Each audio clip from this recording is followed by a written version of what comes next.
Questão 35. Em muitos problemas de física, desprezam-se as forças de resistência ao movimento. Entretanto, sabe-se que na prática essas forças são significativas e muitas vezes desempenham um papel determinante.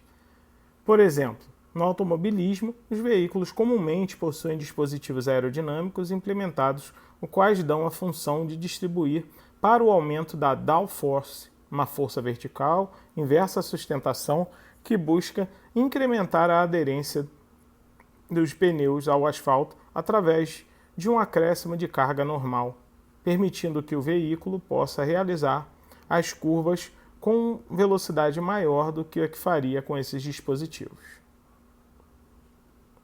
Para evitar o papel da downforce, considere um carro de Fórmula 1 de massa M realizando uma curva em determinada pista plana.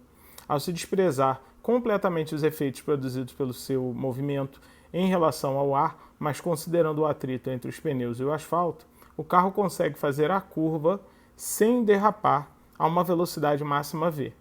Porém, ao levar em conta especificamente a atuação da downforce d, desconsiderando a força de arrasto, a velocidade máxima v' do carro nessa mesma curva muda em função de d.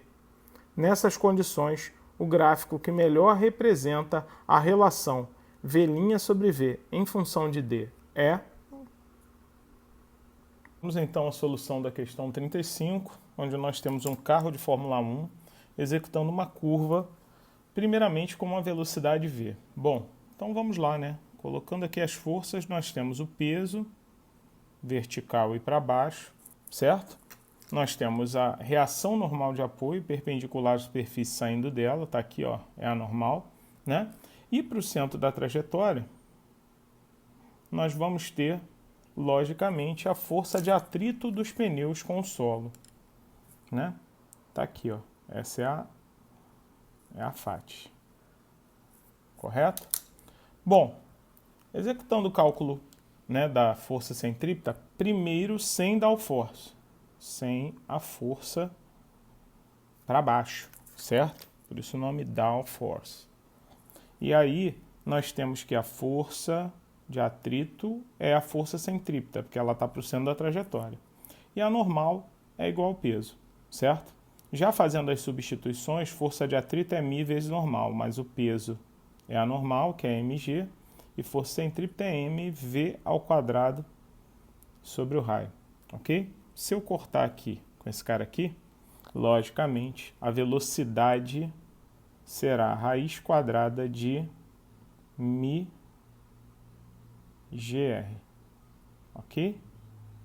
Bom, se nós pensarmos agora com a força, né, feita para baixo, que é a downforce, tá aqui a força D, né, que eu vou chamar para baixo, agora com a força D, certo?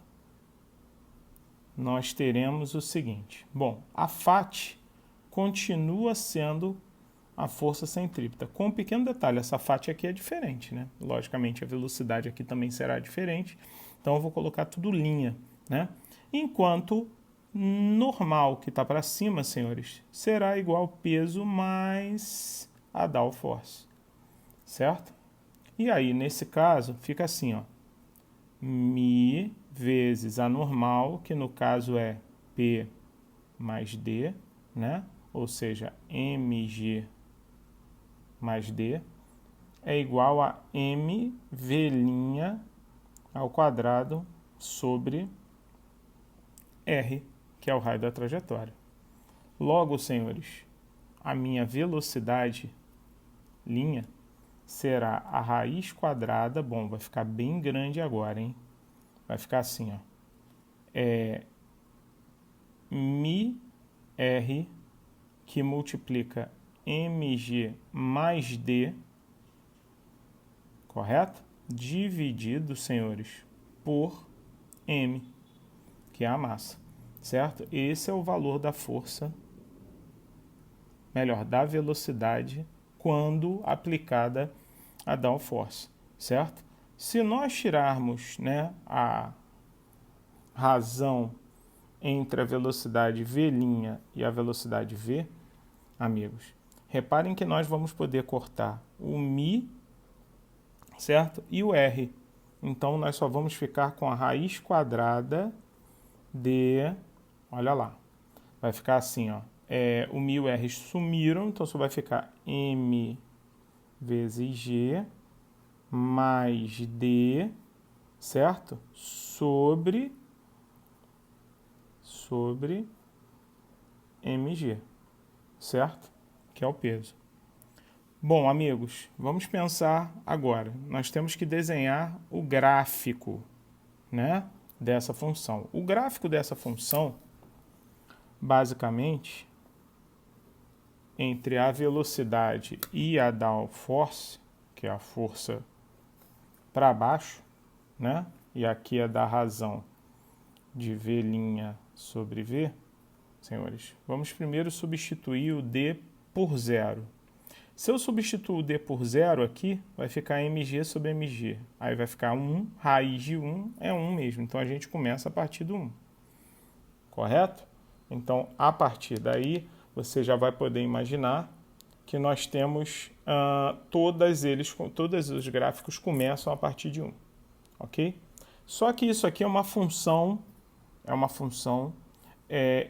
exponencial, cujo expoente, na verdade, senhores, é um expoente menor que 1, que é meio, certo? Então é mg mais d sobre mg, tudo isso elevado a meio. Sendo assim, o meu gráfico, senhores, o que mais se aproxima é o gráfico da letra B, porque aí ele terá curvatura voltada nesse sentido para baixo. Se esse expoente fosse positivo, o gráfico teria, logicamente, uma curvatura voltada para cima. E sendo assim, senhores, o meu gabarito que melhor representa essa função é a letra B, ok? Um grande abraço, senhores, e até a próxima.